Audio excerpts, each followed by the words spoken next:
যে এসআইআর নিয়ে একটা প্যানিক তৈরি করা হচ্ছে। বিজেপি তৃণমূল মিলে এসআইআরকে পলিটিক্যাল এসআইআর করার চেষ্টা করছে, আর আমরা এসআইআরকে পলিটিক্যাল এসআইআর হতে দেব না। আমরা চোখ কান খুলে রাখবো। এত মানুষ ভয় পাচ্ছে, ভয় করার দরকার নেই।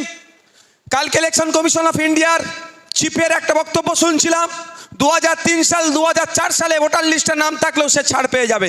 বরঞ্চ যে আজকে কাগজ দেখিয়ে ভয়, কাগজের নাম করে আমাদেরকে তাড়াবার কথা বলছে, তার দাদু আর বা নানার ভোটার লিস্টের নাম খুঁজে পাবে না, আপনার আমার দাদুদের নাম পাওয়া যাবে। আপনার এটা একটা চেক করে নেবেন, ওই অফিসারটা সরকারি চাকরি করে না সরকার প্রক্সি দিয়ে তৃণমূলের নেতাকে ঢুকিয়ে দিয়েছে, সেটাও আপনারা চেক করতে পারবেন। বুঝতে পারছেন কি বলছি? মমতা ব্যানার্জির দলের লোকেরা কি বলেছিল? এসআইআর এর জন্য আমি অফিস ঘেরাও করব। অফিস ঘেরাও হয়েছে? আজকে খোঁজ নেন, গিয়ে ইসিআই এর সাথে চা খাচ্ছে, ইসিআই এর অফিসারের সাথে চা খাচ্ছে, খোঁজ নিন। আজকে ঘেরাও করা তো দূরের কথা, গিয়ে চা খাচ্ছে, খোঁজ নিয়ে নিন। যদি আমি মিথ্যা বলি বলবেন ভাইজান এসে এত বড় মিথ্যা কথা বললো। আজকে অল পার্টি মিটিং আছে, রেকগনাইজ যে পার্টিগুলো আছে তার নিয়ে election commission of India meeting করছে, ওখানে তৃণমূলেরও প্রতিনিধি থাকাটা স্বাভাবিক। তাহলে ওরা ঘেরাওয়ের পরিবর্তে গিয়ে কি করছে? আর কি বলেছিল মাইকে? তাহলে কথার সাথে ওদের কাজ। তাহলে ওরা অফিসার দিয়েছে 90,000, বলছে এসআইআর করতে দেবো না, যাতে এসআইআর তাড়াতাড়ি হয়, ওই জন্য 90,000, প্রায় 90,000 অফিসার দিয়েছে। তাহলে ওরা ওই 90,000-এর মধ্যে প্রক্সি অনেক থাকতে পারে, তো চাকরি করেনি, ওর কাগজ বানিয়ে ওকে ঢুকিয়ে দিয়েছে তৃণমূলের হয়ে কাজ করার জন্য। তাহলে সেইটাও আপনি ধরতে পারবেন। আপনার বুথের এজেন্ট কে হয়েছে? আমাদেরকে ভয় দেখানো হচ্ছে, যাদের কাছে কাগজ নাই তারা আমাদেরকে ভয় দেখাচ্ছে। আমার কাছে কাগজ আছে, আমার কাছে কাগজ আছে, আমি ভয় পেয়ে যাচ্ছি। ব্যাপারটা কি হয়েছে বলুন তো? নকল মালের ওপরে লেখা আছে নকল হইতে সাবধান, আসলটাকে আমি সন্দেহ করতে শুরু করে দিয়েছি। নকল মালের ওপরে লেখা আছে নকল হইতে সাবধান, তখন আমি ভাবছি কি, ও যখন বলছে নকল হইতে সাবধান তাহলে ওটাই আসল, আর যে আসল সে নকল হয়ে যাচ্ছে। তৃতীয় কথা কি বলবেন? যে আমাদের বিধায়ক ভাইজান আমাদের সাথে আছে, কেউ আরও যদি অন্যায়ভাবে একটা নাম কাটে, ওই লিস্টে নাম আছে, ওই নাম ধরে মামলা হবে। একবার দুবার নয়, ইলেকশন কমিশন অফ ইন্ডিয়া বলছে 3 বার বুথ লেভেল অফিসার আপনার বাড়ি যাবে। তাহলে নাম কাটার কোনো প্রশ্ন আসছে না। এরপরেও যদি কেউ বদমাইশি করে তার বিরুদ্ধে কি হবে? আইনত লড়াই হবে। তবে অনুরোধ, আপনারা গ্রামের মানুষকে বলবেন আতঙ্কিত হবেন না, উত্তেজিত হবেন না। হয়তো উত্তেজিত করার চেষ্টা হবে, অফিসারদের সাথে কেউ না খারাপ আচরণ করে, আমাদের বুথের নেতৃত্বরা গিয়ে বুথের সাধারণ মানুষকে বোঝাতে হবে। এটা অফিসার আসবে, তখন অফিসার তো বাড়ি বাড়ি আসবে, যে আপনি এই কাজের দায়িত্ব পেয়েছেন তার প্রমাণটা আমাকে দেখান, এটা বলতে হবে। নালে অন্যজন এসে কাগজে আসলে সব বেকল হয়ে যাবে। যে আপনি এ কাজের দায়িত্ব পেয়েছেন তার প্রমাণটা দেখান আমাকে, তার ছবি তুলে নেবেন। আপনি কোথায় চাকরি করছেন তার প্রমাণপত্র দেন, তার ছবিটা তুলে নেবেন, আর ওই ব্যক্তির ছবিটা তুলবেন, ওনার কাছ থেকে ওনার নাম ফোন নাম্বারটাও একবার চাইবেন, যদি আমাদের কাছে আছে তারপরেও চাইবেন। যখন এত তথ্য আপনার পকেটে থেকে যাবে, আপনাকে যদি ডিভোটার করে, ওই অফিসারকে কিন্তু টেনে আইনের মাধ্যমে কোর্টে আমরা নিয়ে যাব। কিভাবে কারো ভোট কাটে দেখবো বৈধ ভোটারকে? হ্যাঁ, অফিসারকে আমরা সহযোগিতা করব। কিসে? কিভাবে? যে মারা গেছে তার ভোটটা বাতিল হবে, অন্য জায়গায় শিফট হয়ে গেছে, ভোট বাতিল হবে, আমরা তাদের কি করব? সহযোগিতা করব। কিন্তু অন্যায়ভাবে যদি কারো নাম কাটে বা ডিভোটার বানায়, সেই অফিসারের বিরুদ্ধে কি হবে? আইনে লড়াই হবে। তবে একটা কথা বলছি, আতঙ্কিত হওয়ার জায়গা নাই। যে এসআইআর নিয়ে একটা প্যানিক তৈরি করা হচ্ছে, বিজেপি তৃণমূল মিলে এসআইআরকে পলিটিক্যাল এসআইআর করার চেষ্টা করছে, আর আমরা এসআইআরকে পলিটিক্যাল এসআইআর হতে দেব না। আমরা চোখ কান খুলে রাখবো। আমরা বুথে চলে যাব, বুথে গিয়ে আজকের পর থেকে মানুষের কাছে দাঁড়ে দাঁড়ে চলে যাবেন। মুসার কাছ থেকে অঞ্চল নেতৃত্বরা 2002 সালের ভোটার লিস্টের নাম কিভাবে বার হবে তার লিঙ্কটা নিয়ে নেবেন। আর আপনারা যারা বুথের নেতৃত্বরা আছেন, আপনার অঞ্চলের নেতৃত্বদের কাছ থেকে ওই লিঙ্কটা চেয়ে নেবেন। চেয়ে নিয়ে কি করবেন, আপনারা আজকের পর থেকে পাড়ায় পাড়ায় বুথে বুথে চলে যান, ওই লিঙ্কটা নিয়ে 3টে বাড়িতে চলে যান। সবাই তো পরিচিতি ভাই বাড়িতে, তাই না? 10টা করে বাড়ি দায়িত্ব নিয়ে নেন, 15টা করে বাড়ি দায়িত্ব নিয়ে নেন। ওই বাড়িতে পৌঁছে যান, গিয়ে লিঙ্কটা অন করুন, লিঙ্কটা অন করুন। ডিস্ট্রিক্টে ক্লিক করতে হয় যদি করুন, বিধানসভায় করতে হয় করুন। বিধানসভার পরে বুথ ওয়াইজ লিস্ট চলে আসবে। হয়তো পুরাতন বুথের নাম্বারটা আগে পরে হতে পারে, 93 ছিল, 95 হতে পারে, 96 হতে পারে, একটু আগে পরে হবে। নাম কটা দেখলে বোঝা যাবে। সেই নামের লিস্ট বার করুন। যারা সাধারণ ভোটার তাদের কাছে দেখুন যে তোমার দাদুর নাম, তোমার আব্বার নাম, তোমার মায়ের নাম আছে, খুঁজে নাও। খুঁজে নিলে তা সে চিন্তামুক্ত হবে কি হবে না, একটু আওয়াজ দিয়ে বলুন। তাকে চিন্তামুক্ত করার দায়িত্ব কাদের? বুথ লেভেল অফিসার যাওয়ার আগে আমরা সেই লোকটিকে রেডি করে দেব। 4 তারিখে যখন বুথ লেভেল অফিসার যাবে, এরা রেডি থাকবে।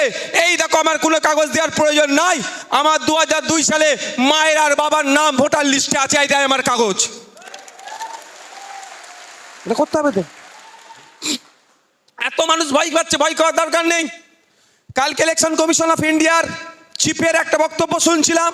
2003 সাল 2004 সালে ভোটার লিস্টের নাম থাকলেও সে ছাড় পেয়ে যাবে। পাবেন কিভাবে? প্রশ্ন থাকছে তো, প্রশ্ন থাকছে তো, পাবো কিভাবে? আপনার নেতৃত্ব কে? আপনার উপরে নেতৃত্ব কে? অঞ্চল তো। আপনার সব বুথের নেতা তো ভাই আমার। আপনাদের ওপরে কে আছে? অঞ্চলের নেতাকে বলবেন। অঞ্চলের নেতারা কার কাছ থেকে চাইবে? বিধানসভার নেতাদের কাছ থেকে। ঠিক আছে, তাহলে এইরকম ভাবে পাবে।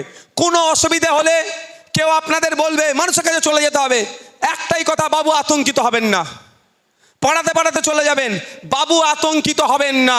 আপনি বৈধ ভোটার, আপনি আতঙ্কিত হবেন না, আমরা আপনার পাশে থাকবো।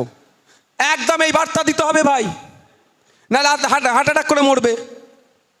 সব কাগজ আছে, সব কাগজ আছে। 1952 সালের ভোটার লিস্টের কাগজ আপনি খুঁজলে পাবেন। আপনার পরদাদু ভোট দিয়েছিল। বরঞ্চ যে আজকে কাগজ দেখিয়ে ভয়, কাগজের নাম করে আমাদেরকে তাড়াবার কথা বলছে, তার দাদু আর বা নানার ভোটার লিস্টের নাম খুঁজে পাবে না, আপনার আমার দাদুদের নাম পাওয়া যাবে। বুঝতে পারছেন কি বলছি? তাহলে ভয় পাওয়ার দরকার নেই, আর লোককে ভয় দেখানোরও দরকার নেই। কি বলবেন গিয়ে? এইটা আপনারা কার কাছ থেকে পাবেন? অঞ্চল নেতৃত্বের কাছ থেকে লিঙ্কটা নিয়ে নেবেন। নিয়ে আপনারা বুথে বুথে চলে যাবেন, বাড়িতে চলে যাবেন, গিয়ে চেক করে দেখিয়ে দেবেন। তার মনে একটু সাহস পাবে তো নাকি? হ্যাঁ, আমরা প্রচুর ফাঁকিবাজ, জানেন তো, আমরা ফাঁপিবাজ। মানে ফাঁকিবাজি করলে হবে না।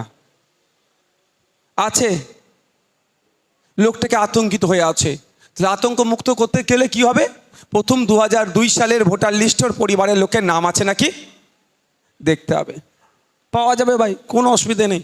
আচ্ছা, আপনারা যারা আমার কর্মীরা আছেন, আপনারা একটু বলুন, আপনার দাদির বাড়ি পাকিস্তানে, নানার বাড়ি পাকিস্তানে, আফগানিস্তানে, মায়ানমারে, তা নয়, সব তো আমার এখানে। তাহলে আমার নানি কুল এখানে, দাদি কুল এখানে, তাহলে নানি দাদি ভোট দেয়নি, ভোটার লিস্টে নাম ওঠেনি, কে বলেছে? সেটা আমাকে একটু খুঁজে বার করতে হবে।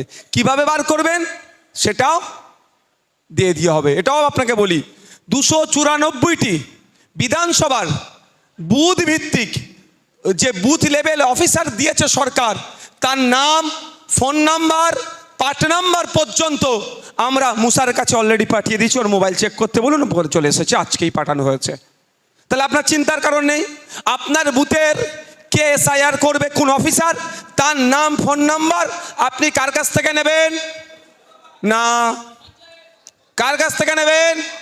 পঞ্চায়েতে অঞ্চলের নেতৃত্বদের কাছ থেকে। অঞ্চল নেতৃত্বরা কার কাছ থেকে নেবে? বিধানসভা ব্লক না, এটা বিধানসভা নেতৃত্বদের কাছ থেকে। তাহলে আজকেই আমি আপনাকে বলছি, আমরা যে কটা অবজারভার দিয়েছি ফোন তাদেরকে চেক করতে বলুন। অলরেডি সব কটা অবজারভারের মোবাইলে আমরা দায়িত্ব নিয়ে রাজ্য অফিস থেকে 294টি বিধানসভার যত বুথ আছে প্রত্যেকটা বুথের অফিসার কারা আছে তার নাম ফোন নাম্বারের দায়িত্ব নিয়ে আমরা ফোনে পাঠিয়ে দিয়েছি। এবার ব্যস্ততার জন্য এরা হয়তো আজকে অঞ্চলকে পাঠাতে পারেনি। দেখো অফিস থেকে নাসির সাহেবের মোবাইল নাম্বার থেকে এসছে, চেক করলাম, এসে গেছে তো? কি মুসা এসছে? উকিল সাহেব দাও, দেখো এসে গেছে তো? হ্যাঁ কি? হ্যাঁ তারপরেও কি বলে এসে গেছে? তাহলে আপনার কাজ সুবিধা হবে। একটা আছে 1526 পাতার, একটা আছে দেখো 1526 পাতার, না একটা আছে 1526 পাতার, ঠিক আছে? 1526টা পৃষ্ঠা আছে ওতে। সেটা সব আপনার নিয়ে মাথা ঘামালে দরকার নেই। আপনার মাথা ঘামাবেন কোথায়? আপনার অঞ্চলের, আপনার বুথের অফিসারটাকে। তাহলে ওই অফিসারের খুঁজে নিতে হবে। আপনার এটা একটা চেক করে নেবেন, ওই অফিসারটা সরকারি চাকরি করে না সরকার প্রক্সি দিয়ে তৃণমূলের নেতাকে ঢুকিয়ে দিয়েছে, সেটাও আপনারা চেক করতে পারবেন। বুঝতে পারছেন কি বলছি? মমতা ব্যানার্জির দলের লোকেরা কি বলেছিল? SIR এর জন্য আমি অফিস ঘেরাও করব। অফিস ঘেরাও হয়েছে? আজকে খোঁজ নেন গিয়ে ECI এর সাথে চা খাচ্ছে, ECI এর অফিসারের সাথে চা খাচ্ছে, খোঁজ নিন। আজকে ঘেরাও করা তো দূরের কথা, গিয়ে চা খাচ্ছে, খোঁজ নিয়ে নিন। যদি আমি মিথ্যা বলি বলবেন ভাইজান এসে এত বড় মিথ্যা কথা বললো। আজকে অল পার্টি মিটিং আছে, রেকগনাইজ যে পার্টিগুলো আছে তার নিয়ে election commission of India meeting করছে, ওখানে তৃণমূলেরও প্রতিনিধি থাকাটা স্বাভাবিক। তাহলে ওরা ঘেরাওয়ের পরিবর্তে গিয়ে কি করছে? আর কি বলেছিল মাইকে? তাহলে কথার সাথে ওদের কাজ। তাহলে ওরা অফিসার দিয়েছে 90,000, বলছে SIR করতে দেবো না, যাতে SIR তাড়াতাড়ি হয়, ওই জন্য 90,000, প্রায় 90,000 অফিসার দিয়েছে। তাহলে ওরা ওই 90,000-এর মধ্যে প্রক্সি অনেক থাকতে পারে, তো চাকরি করেনি, ওর কাগজ বানিয়ে ওকে ঢুকিয়ে দিয়েছে তৃণমূলের হয়ে কাজ করার জন্য। তাহলে সেইটাও আপনি ধরতে পারবেন আপনার বুথের এজেন্ট কে হয়েছে। তোমার অসুবিধা হচ্ছে কিছু? তাহলে উঠে পড়ছো কেন? বৃষ্টি হচ্ছে বাইরে, এটা এর চালও যেন আওয়াজ হচ্ছে। আমি কটা কথা বলছি ঠান্ডা মাথায় আপনারা শুনুন। তো আজকের পর থেকে আপনাদের কাজ কি হবে? মানুষ এলাকায় গিয়ে মানুষের কাছে পৌঁছে যাওয়া, লিঙ্কটা নিয়ে নেবেন, তাদের বাড়ি পৌঁছাবেন, তাদের মা বাপ যারা যারা আছে নামটা খুঁজে বার করবেন। আর আমাদের মধ্যে যাদের ভোটার কার্ডের নাম্বারটা মারলে এপিক নাম্বার পারলে অনেকে বার হয়, যাদের আছে সমস্যা নেই, পরিবর্তে আরও আমরা ভিডিও বানিয়ে আপনাদেরকে দেবো, 2-1 দিনের মধ্যে ভিডিও বানিয়ে দেবো। কিন্তু প্রাথমিক পর্যায়ে কি করবেন? 2002-এর ভোটার লিস্টের নাম সেটা কাজ করতে থাকলেন। আর প্রতিটা জায়গায় গিয়ে বাবু এই নাম্বারটা রাখো, আর এই নামটা হচ্ছে তোমার বুথের সরকারি অফিসার। ভয় তার একটু কাটলো কি কাটলো না ভাই? সে ভাবলো তার পাশে কেউ আছে। তৃতীয় কথা কি বলবেন? যে আমাদের বিধায়ক ভাইজান আমাদের সাথে আছে। কেউ আরও যদি অন্যায়ভাবে একটা নাম কাটে, ওই লিস্টে নাম আছে, ওই নাম ধরে মামলা হবে। একবার দুবার নয়, ইলেকশন কমিশন অফ ইন্ডিয়া বলছে 3 বার বুথ লেভেল অফিসার আপনার বাড়ি যাবে।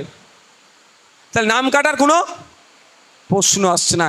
এরপরেও যদি কেউ বদমাইশি করে তার বিরুদ্ধে কি হবে? আইনত লড়াই হবে। তবে অনুরোধ, আপনারা গ্রামের মানুষকে বলবেন আতঙ্কিত হবেন না, উত্তেজিত হবেন না। হয়তো উত্তেজিত করার চেষ্টা হবে, অফিসারদের সাথে কেউ না খারাপ আচরণ করে, আমাদের বুথের নেতৃত্বরা গিয়ে বুথের সাধারণ মানুষকে বোঝাতে হবে। এটা অফিসার আসবে, তখন অফিসার তো বাড়ি বাড়ি আসবে যে আপনি এই কাজের দায়িত্ব পেয়েছেন, তার প্রমাণটা আমাকে দেখান, এটা বলতে হবে। নালে অন্যজন এসে কাগজে আসলে সব বেকাল হয়ে যাবে। যে আপনি এ কাজের দায়িত্ব পেয়েছেন তার প্রমাণটা দেখান আমাকে, তার ছবি তুলে নেবেন। আপনি কোথায় চাকরি করছেন তার প্রমাণপত্র দেন, তার ছবিটা তুলে নেবেন। আর ওই ব্যক্তির ছবিটা তুলবেন, ওনার কাছ থেকে ওনার নাম ফোন নাম্বারটাও একবার চাইবেন, যদি আমাদের কাছে আছে তারপরেও চাইবেন। যখন এত তথ্য আপনার পকেটে থেকে যাবে, আপনাকে যদি ডিভোটার করে ওই অফিসারকে কিন্তু টেনে আইনের মাধ্যমে কোর্টে আমরা নিয়ে যাব। কিভাবে কারো ভোট কাটে দেখবো বৈধ ভোটারকে? হ্যাঁ, অফিসারকে আমরা সহযোগিতা করব। কিসে, কিভাবে? যে মারা গেছে তার ভোটটা বাতিল হবে, অন্য জায়গায় শিফট হয়ে গেছে, ভোট বাতিল হবে, আমরা তাদের কি করব? সহযোগিতা করব। কিন্তু অন্যায়ভাবে যদি কারো নাম কাটে বা ডিভোটার বানায়, সেই অফিসারের বিরুদ্ধে কি হবে? আইনে লড়াই হবে। তবে একটা কথা বলছি, আতঙ্কিত হওয়ার জায়গা নাই। 1 মাস ধরে ডোর টু ডোর 3 বার করে একটা বাড়িতে বিএলও যাবে। দ্বিতীয় কথা, লিস্ট যখন পাবলিশড হবে, যদি মনে হয় আমার সাথে ইনজাস্টিস হয়েছে, আমি বৈধ ভোটার, আমাকে অবৈধ করেছে, আশা করছি এ কাজ অফিসাররা করবে না। তারপরেও যদি বদমাইশি করে আইনি লড়াই তো হবেই, কিন্তু আপনার সপক্ষে আপনার ডকুমেন্ট সাবমিট করে ওই আপনাকে যে লিস্টে নাম আসেনি, নামটা তোলার জন্য সেক্ষেত্রেও প্রায় 1 মাস সময় পাওয়া যাবে। ভয়ের কারণ কি আছে? আমাদেরকে ভয় দেখানো হচ্ছে। যাদের কাছে কাগজ নাই তারা আমাদেরকে ভয় দেখাচ্ছে। আমার কাছে কাগজ আছে, আমার কাছে কাগজ আছে, আমি ভয় পেয়ে যাচ্ছি। ব্যাপারটা কি হচ্ছে বলুন তো? নকল মালের ওপরে লেখা আছে নকল হইতে সাবধান, আসলটাকে আমি সন্দেহ করতে শুরু করে দিয়েছি। নকল মালের ওপরে লেখা আছে নকল হইতে সাবধান, তখন আমি ভাবছি কি, ও যখন বলছে নকল হইতে সাবধান, তাহলে ওটাই আসল, আর যে আসল সে নকল হয়ে যাচ্ছে। তাই আপনাদের বলো, কটা বাজে গো? আচ্ছা, তা সুতরাং তাহলে আমাদের এই কাজটা মনোযোগ সহকারে করতে হবে।